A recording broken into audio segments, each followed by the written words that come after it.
We're at McKenzie Arena here in Chattanooga, Tennessee. The homestanding Mocs eyeing the big prize in the Southern Conference, the regular season championship, taking on the Samford Bulldogs. Throughout this season, Chattanooga has been sitting right there at the top. A win today would give them their 11th regular season title in the league all time. Samford, they're bound to play in day one of the SoCon tourney upcoming on Friday, but trying to get momentum as they head into postseason play. Hi, everybody, and welcome aboard with Dean Keener, Pete Hannity with you. So really, let's face it, Dean, today it's all about Chattanooga trying to wrap up that number one seed. They haven't played since last Saturday when they surprisingly right here lost to UNCG, but they want to take care of business today even though they still have one regular season game remaining. You're exactly right. It's all about the Mocs here at home. They're in the midst of a terrific season, 24-5, and as you mentioned, they have sat atop the standings all year long, but they've lost two of their last four, including that last one, as you mentioned, here at home to UNCG. They need to gather some momentum and a little mojo as we head to Asheville next week. Now, this is the Mocs team that had the preseason player of the year, Casey Jones, but he's been out most of the year with injury. Others, though, have certainly stepped up. Look at the balance in scoring throughout this lineup. You've got to love it if you're a Mocs fan. 9 different leading scorers this year. Those 5 right there, plus a couple off the bench, can step up and lead the Mocs at any time. The go-to guy for Matt McCall has been the open man throughout the year.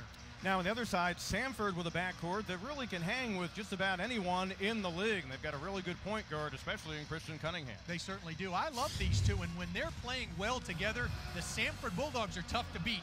Cunningham, the cornerstone of Scott Padgett's program moving forward, along with Darius Jones-Gibson's, combined for over half their points between what they're putting in the basket and what they're assisting on. And our starting lineups, including for Samford, one of the better freshman big men in the league, Wyatt Walker. He comes in averaging nearly 11 points a game. While on the other side for Chattanooga, of course, it's senior day here at McKenzie Arena. Eric Robertson, you see him at the bottom, a great shooter. One of the few seniors who's moving on from a team that'll have most of these guys back next year. Zone, the Mocs are playing small. You got to watch 3 or 4 shooters out here.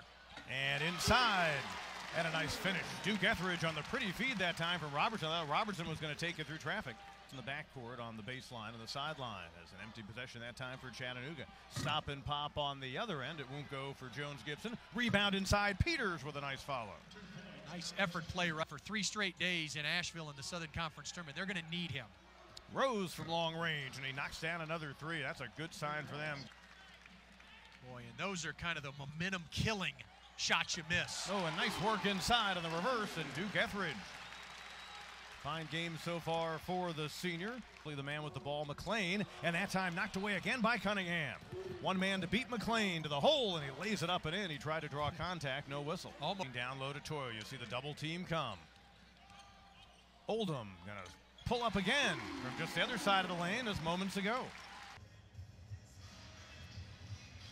Well, someone's got to provide the rest area, and happy to do so, or so it appears. Look at that. Self-service popcorn feeding. Might have a new device right there. Get a patent on that, and they were having a good time indeed here in Chattanooga. 5-point lead for the home team. Pete Hannity, Dean Keener back with you. Final Saturday in Southern Conference play, although this Chattanooga team still has to go play at VMI on Monday to make up a game that was postponed. But a whole lot to be decided as far as the tournament goes. This game today could put Chattanooga in the number 1 seed. It would with a victory. And looking at the standings in the league, ETSU right now is locked in a 2-point battle with Wofford with about 7 to go. They are assured of holding the second slot. They could still technically finish first. Well, and the key, I think, is that dividing line between 6th and 7th. You want to be in the top 6, so you only have to play potentially 3 games. If you're 7, 8, 9, or 10, where Mercer, Samford, VMI, and Citadel are located right now, boy, having to win 4 is awfully tough over 4 days. Western Carolina, you saw they're 10-8 in the league. That reflects their win earlier today, so they're up to 5th. UNCG plays at home against Mercer tomorrow. A Mercer team that's reeling. UNCG is a hot ball club, and that ball game has huge implications because UNCG could move either into a great spot and play off of the first day or finish and having to play on Friday. It becomes almost a mini play-in game of sort. You're right. Greensboro will play at home. And Pete, look, R.J. White and K.L. Locke, those two up front are as good a duo in the front court as anybody in the Southern Conference. So it should be a great time in Asheville, and if you're anywhere near Asheville, North Carolina, you'll want to get there for the Southern Conference basketball tournament presented by General Shale. It starts on Friday, runs through Monday night's title game Of course, we've had just some great battles over the years all the way through. Remember last year, a 10-seeded Furman team got all the way to the title game. They did, and they gave Wofford everything they could handle. I think we'll have the same kind of parity again this year. Halftime continues in a moment. The Mocs up by 5. To achieve Nice move by Matt McCall. That confused Samford the entire possession. Underneath, Toyo on the feed from Esther. And the jammin' continues here in the Roundhouse. With Iman Johnson over in the corner, Cunningham, baseline drive, he does that well, and he finishes nicely right there. Boy, I'll tell you, Kristen Cunningham might lead the league in made off-balance shots. It's a big basket by the Bulldogs right there. Ooh, Robertson, little no-look that time, and a nice finish by Chuck Esther. Up to Dayton, and all they did was go into the UD Arena and win by 2, 63-61.